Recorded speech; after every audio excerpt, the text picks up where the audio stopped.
I have combined two poems that might be classified as environmentalist poems. And the first one is Binsey Poplars, which are trees in Oxford, England. And the other one is Inversnaid, which is a brook or a stream in Scotland. So I combined them together because they both deal with the same subject matter. And as we have seen with Hopkins, he can take stands on social justice with, the working class ditch diggers and standing up for their rights, speaking out against the lack of employment and that kind of thing. But most of his works, as we have seen, are theological or religious or sacramental.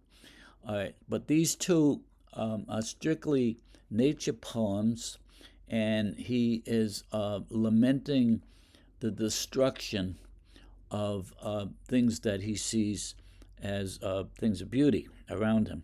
So I'm going to do this a little differently. I'm going to read a little analysis before I read the poem. I might not read all of it, but I'll jump around here. So this poem is entitled Binsey Poplars, okay? And as I said, they're two environmental poems. But before we read it, let me give you a little background. And this is what I wrote about it. For a full appreciation of this poem, it's important to know something about its subject. The poem is a lament, okay, for the destruction of an avenue of poplar trees in the village of Binsey that had lined a path along the River Thames near Oxford Oratory while Hopkins was a curate at St. Aloysius. And it was a rustic scene, very beautiful. The trees providing shade in the summer, in the hot summer, and but just a thing of beauty. So the trees were cut down, though, during his stay there, and the reason was to provide material for construction of a railway.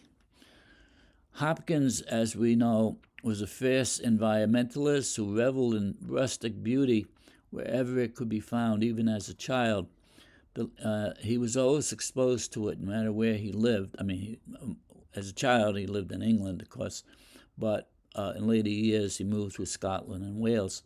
And wherever he was, he spent most of his life abounded with the beauty of nature around him, as seen in large trees and gardens and fields with grazing cows and sheep. So, real rustic scenes that romantic poets, wrote about. So many of his journals are filled with descriptions of these scenes, and there are accounts about his childhood written by friends and family, describing how he would climb trees and gaze for hours at the beauty that he found around him. In fact, there's also evidence of his having sketched trees, because he was a bit of an artist as well, as a musician as well, too. But he paid particular attention to detail in all of his artwork, and particularly to the shape and character of the trees. And the word character is important because Hopkins had adopted a philosophy of Duns Scotus, which held that each thing in creation has a uniqueness or a selfhood. There's no two of a kind, all right? It's unique. And he saw nature's beauty, shape, and selfhood throughout his life, and he expounded on that concept in many of his works. It's best illustrated in a poem entitled When Kingfishers Catch Fire, which is on this blog elsewhere. And he speaks of the selfhood in that poem in great detail, about the sounds that a pebble makes when it hits the water in a well, and the plucking of a violin string or a musical instrument. And so sounds and sights are really unique, no two of a kind, all right? They have their own self. And many of his other works decried the damage that mankind has inflicted upon nature as a result of industrial progress. That's an important point. And he opposes the destruction. He doesn't impose industrial progress, per se, but he does, speak out against the ravages against nature in that progress. Okay, so most easily recognized would be lines from his poem in God's Grandeur, in which he describes such assaults in these words. Generations have trod, and all is smeared with trade, bleared, smeared with toil, and wears man's smudge and shares man's smell. And at the end of the sestet, in the closing lines, he speaks about the sun rising, morning at the brown brink, eastward springs. And of course, the brown is the air pollution, result of industrial pollution of the air. And then in the sea and the skylark, that's the wrong word, he speaks of man's dereliction of duty in regard to stewardship. We, our life's pride and care for crown, that's mankind. We have lost that cheer and charm of earth's past prime, okay, Garden of Eden. Our make and making break, our breaking down. Everything we touch breaks down. In other words, it's temporal world, nothing lasts, nothing gold can stay idea. To man's last dust drains fast towards man's first prime, okay? So it's easy to understand why Hopkins was appalled over the destruction of the trees, because they had provided a special rural scene and were now being felled, leaving the setting bare and stark. His response was one of protest in the form of a sonnet. And then I'm going to read the sonnet now, but this is how it's broken down to three parts. Lines 1 to 9, then 10 to 18, and 19 to 24. And we'll come back to this afterwards. So I'm going to go back to the beginning, and I'm going to read it. Now, I spoke about sprung rhythm, and sprung rhythm has a purpose, and he breaks away from the iambic pentameter, 5 beats with 10 syllables, and in sprung rhythm, he has words that are like one after the other with a bang, bang, bang, bang, bang, bang kind of thing. And there's a reason for that, because in this poem, we're going to hear the axes, hitting the tree and bringing them down. That took 1 or 2 generations for the tree to grow. And in 10 or 12 axe strikes against the tree is felled. So the sounds, felled, quelled, all these words that have that sound there create the impression of these trees coming down, all right, and his deep feelings of emotion about that. Okay, so this is how it goes. Binsey Poplars. My aspens dear, whose airy cages quelled or quenched in leaves the leaping sun provided shade. All felled, are all felled, of a fresh and following folded rank, not spared, not one that dandled a sandaled shadow, that swam or sank on meadow and river and wind-wandering, weed-winding bank. All right, so there's a description in the first 9 lines in which he describes the trees and his feelings for them, my dear aspens, okay? And now he projects his feelings and thoughts about it. Oh, if we but knew what we do when we delve or hew, hack and rack the growing green, since country is so tender to touch, her being so slender that, like the sleek and seeing ball, our eye, but a prick will make no eye at all, where we even where we mean to mend her, we end her when we hew or delve. Okay, so I'll come back to this again, but he's talking about, taking the eye out with one stroke of a pen. Kind of grotesque. And then the last, this is part 3. After comers cannot guess the beauty been.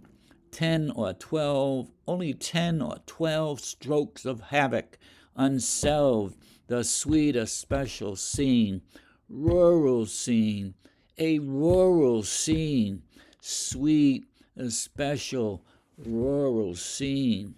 So it's a lament, it's a cry, He's really pouring his emotions out over the scene here, and that's what the poem is supposed to do. So, as I said, from 1 to 9 here, it describes, what is happening, that knocking down these trees and using the wood to build a railway. And, then stanza 2, he talks about a comparison of, taking a needle and pricking the eye with it, and makes no eye at all, it'll blind you. And the blinding is compared to the starkness and the barrenness of the scene once these beautiful trees are knocked down. It's just a barren scene, okay? So he uses that comparison.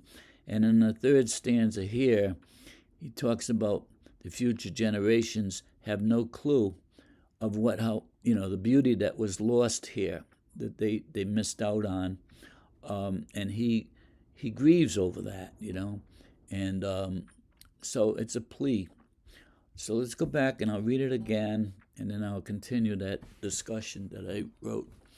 My aspens dear, whose airy cages quelled or quenched in leaves the leaping sun, all felled, are all felled, of a fresh and following folding rank, not spared, not one that dandled or sandaled shadow, that swam or sank on meadow and river and wind-wandering, weed-winding bank. Oh, if we but knew what we do when we delve a hew, hack and rack the growing green, since country is so tender to touch, her being so slender, that like the sleek and eye-seeing ball, but a prick will make no eye at all. Where we mean to mend her, we end her when we hew or delve. After comers cannot guess the beauty seen. 10 or 12, only 10 or 12 strokes of havoc, unselved, the sweet especial scene, rural scene, sweet especial rural scene. I'd like to talk about the shade here. So, in the summertime, these trees provided a cool shade for those who walk beneath them, and they endeared themselves to him for that reason. My aspens dear, and whose airy cages the breeze is flowing through the leaves, quelled. See, that means like made less, quelled the heat of the sun, and quenched in leaves the leaping sun. So, that's a beautiful scene there, a beautiful image.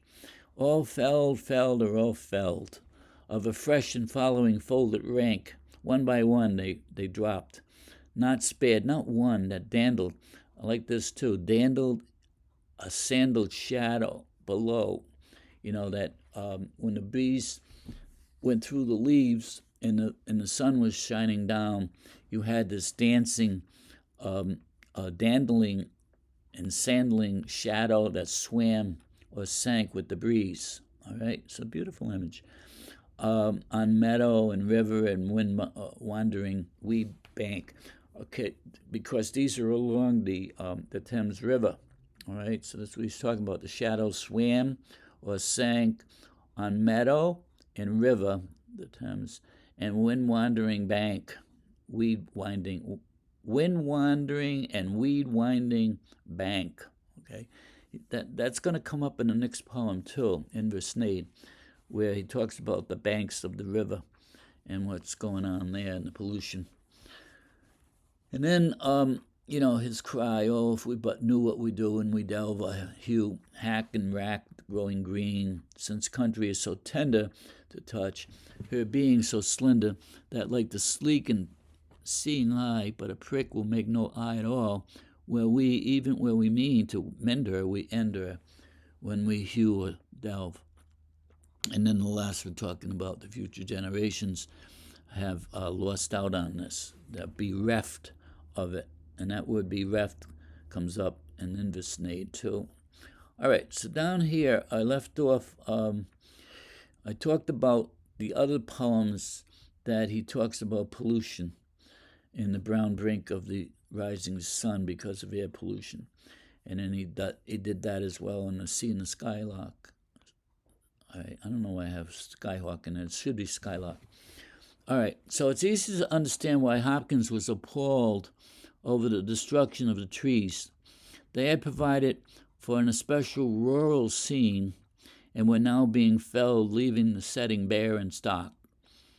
His response was a protest in the form of this sonnet. The poem, as I said, is divided into 3 parts. All right, and the first 9 lines describe the cutting down of the trees.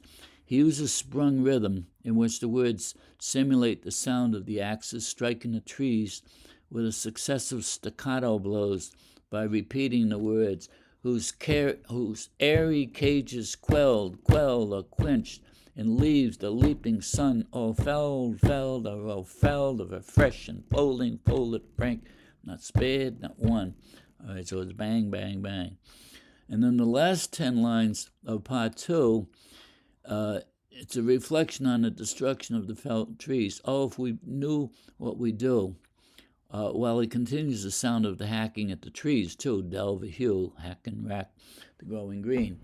So he ends by offering an unusual metaphor, as I said, it's kind of grotesque, of a needle being stuck into an eye causing blindness, comparison to the removal of the trees resulting in barrenness to blindness. There's a nice comparison that way.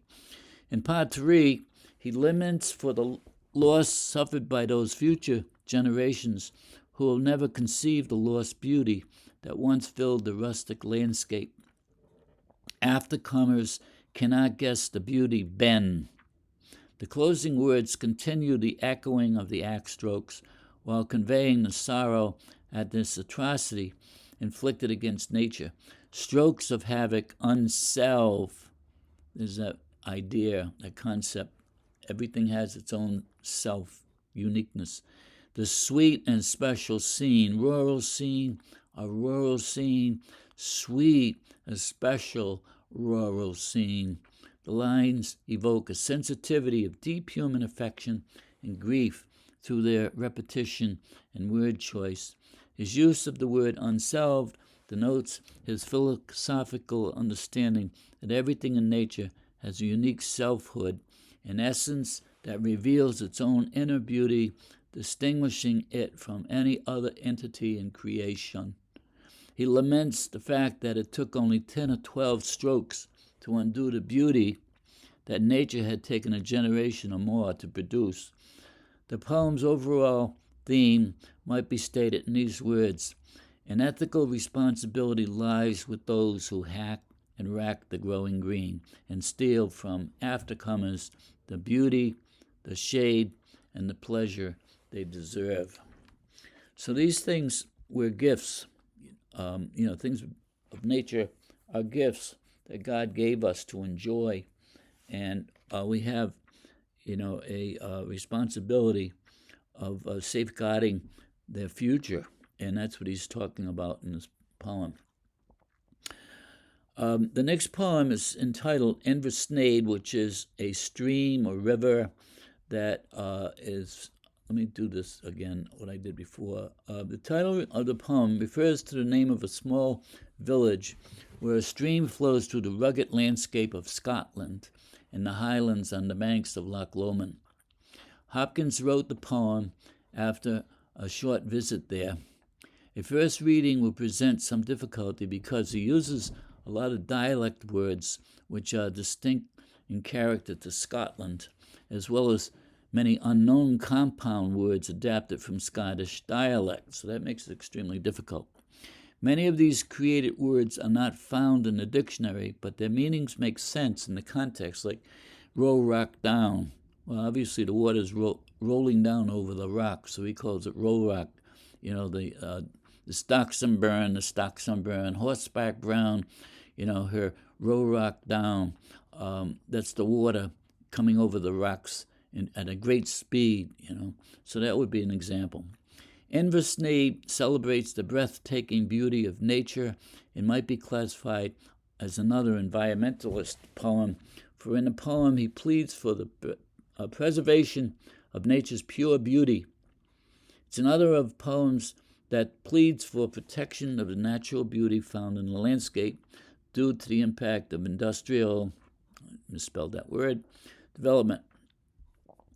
The poem progresses with a description of the swift-flowing waters as they make their way over the hollows and ridges in vivid and colorful detail. And I'm going to explain the vocabulary words before we read the poem. I have a translation of the Scottish term and what it means to us. Despite the difficulty of the Scottish dialect, one can feel the turbulent motion of the stream as it rushes over the rocks, heading downward towards the lake.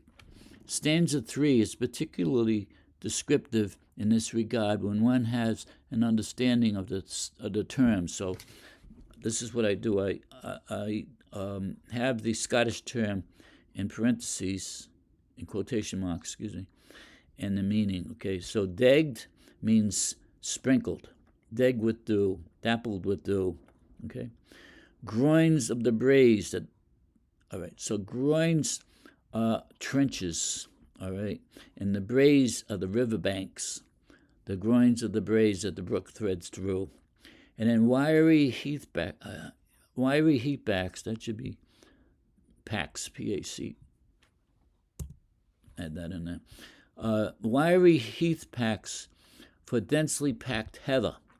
Okay, heather's, a flower of Scotland, and it's densely packed in the streams, so they're called wiry heath packs.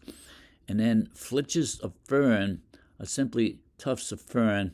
You know what fern looks like, and these are all in the stream. And the bead bonny ash is nothing but a mountain ash. He calls it bead bonny, which might be bright red, round berries in the fall. The lines are written in sprung rhythm, and we talked about that already, which contributes to the joyful, hectic activity of its description with a flowing quality to its movement. Sprung rhythm is an innovative technique which focuses on the arrangement of stressed syllables in a line so that the impact is found not only in the graphic detail, but in the sounds created by his choice of words. This rhythm imitates the natural flow of speech. Deg with dew, dapple with dew, are the groins of the braes that the brook threads through, wiry heathback, flitches of fern, and the bead bonny ash that sits over the burn, So you have that B, B, bang, bang, bang, D, D, D, D, all right? So the poem is divided into 4 quatrains. I'll get back to this after. We'll go back to the poem now. So here is the poem. It's called Inversnaid, and it goes like this. I'm going to repeat that word docks and burn just for effect. The stocks and burn, horseback brown, as roll rock high road roaring down, and coopin' and coom, the fleece of his foam, flutes and low to the lake falls home. A wind puff bonnet of fawn froth turns and twindles over the broth of a pool, so pitch black, fell frowning, it rounds and rounds despair to drowning. Deg with dew, dappled with dew, are the groins of the braes that the brook threads through, wiry heath packs, flitches of fern, and the bead bonny ash that sits over the burn. What would the world be once bereft of wet and of wilderness? Let them be left, oh, let them be left, wilderness, wildness, and wet. Long live the weeds and the wilderness yet. So you can feel the rhythm of that. The water's pushing forward, coming tumbling down. Let me just mention one thing. Despair is personified. It's got a capital D. And, despair, he's saying that despair is on the verge of drowning at the sight of what's going on. It's so pitch black. The pool is with pollution. A wind puff bonnet of fawn froth turns and dwindles over the broth, that's the water, of a pool so pitch black, fell frowning, it rounds and rounds despair to drowning. That's his cry against pollution here. And all right, so let me go back down here again and pick it up here. All right. The poem is divided into 4 quatrains. The first 3 stanzas present a vivid and lively picture of nature, while the final stanza is a plea to preserve its natural beauty.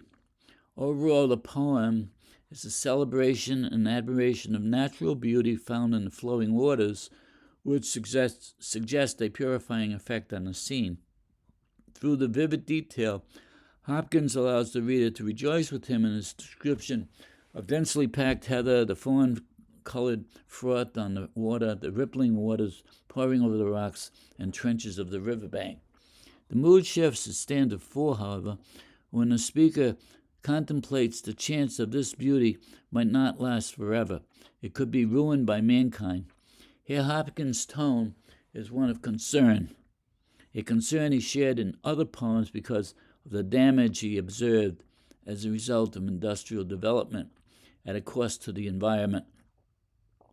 Hopkins sees it as an assault on nature, all in the name of prosperity, making money, the mighty dollar. Hopkins makes the plea that such places as this should be protected and left untouched. Another theme presented in this poem is that of peace. Hopkins believes that living in harmony with nature is nothing more than following God's plan for us to live in harmony with these gifts that He's given us to enjoy. He believes that such a natural beauty must be preserved for future generations to enjoy it as well. The poem closes with an air of uncertainty, what will we do once bereft of the scene? Let them be left, the weeds in the wilderness, let them be left, he says.